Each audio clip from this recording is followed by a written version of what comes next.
Hello, ವಿಂಟರಲ್ಲಿ ಇದಂತೂ must try recipe. Fresh ಅವರೆಕಾಯಿ ಜೊತೆಗೆ tender chicken, wow super combo.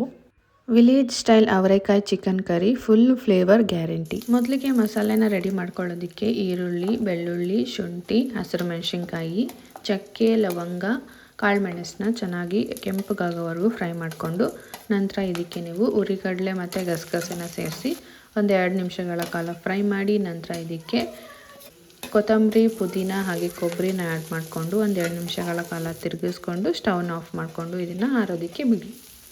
ಈಗ ಕರಿ ಮಾಡ್ಕೊಳ್ಳೋದಕ್ಕೆ ಒಂದು ಕುಕ್ಕರಲ್ಲಿ ಎಣ್ಣೆ, ತೊಳೆದಿಟ್ಕೊಂಡಿರೋಂಥ ಚಿಕನ್ನ ಆ್ಯಡ್ ಮಾಡಿಕೊಂಡು ಚೆನ್ನಾಗಿ ಮಿಕ್ಸ್ ಮಾಡಿ ನಂತರ ರುಚಿಗೆ ತಕ್ಕಷ್ಟು ಉಪ್ಪು, 1 ಚಿಟಿಕೆಯಷ್ಟು ಅರಿಶಿನ ಹಾಗೆ 1 ಟೇಬಲ್ ಸ್ಪೂನಷ್ಟು ಖಾರದ ಪುಡಿನ ಕೂಡ ಆ್ಯಡ್ ಮಾಡಿಕೊಂಡು ಚೆನ್ನಾಗಿ ಮಿಕ್ಸ್ ಮಾಡಿಕೊಂಡು ಅದನ್ನು ಫ್ರೈ ಆಗೋದಕ್ಕೆ ಬಿಡಿ. ಅದು ಫ್ರೈ ಆಗೋದ್ರಲ್ಲಿ ನೀವು ಮಸಾಲೆನ ರುಬ್ಕೊಂಡು ತೊಗೊಂಡು ಬನ್ನಿ. ನಂತರ ಅದೇ ಮಸಾಲೆನ ನೀವು ಬೇಯ್ತಾ ಇರೋ ಚಿಕನ್ಗೆ ಸೇರಿಸ್ಕೊಂಡು ಕರಿ ಎಷ್ಟು ಬೇಕಲ್ಲ ಅಷ್ಟು ನೀರನ್ನ ನೋಡಿಕೊಂಡು ಆ್ಯಡ್ ಮಾಡಿಕೊಂಡು ಕುಕ್ಕರ್ ಲಿಡ್ನ ಕ್ಲೋಸ್ ಮಾಡಿ 1 ವಿಷಲ್ ತೊಗೊಳ್ಳಿ. ಪ್ರೆಷರ್ ರಿಲೀಸ್ ಆಗೋದಕ್ಕೆ ಬಿಟ್ಟು ಕುಕ್ಕರ್ನ ಓಪನ್ ಮಾಡಿಕೊಂಡು ಬೇಡಿಸಿಟ್ಕೊಂಡಿರೋಂಥ ಅವರೆಕಾಯಿ ಹಾಗೆ ಧನಿಯಾ ಪುಡಿನ ಸೇರಿಸ್ಕೊಂಡು ಒಂದು 10 ನಿಮಿಷಗಳ ಕಾಲ ಕುದಿಸ್ಕೊಂಡ್ರೆ ಫ್ಲೇವರ್ಫುಲ್ ಅವರೆಕಾಯಿ ಚಿಕನ್ ಕರಿ ರೆಡಿ. ಡೀಟೇಲ್ಡ್ ರೆಸಿಪಿಗೋಸ್ಕರ ನನ್ನ ಚಾನಲ್ನ ಚೆಕ್ ಮಾಡಿ. Thank you.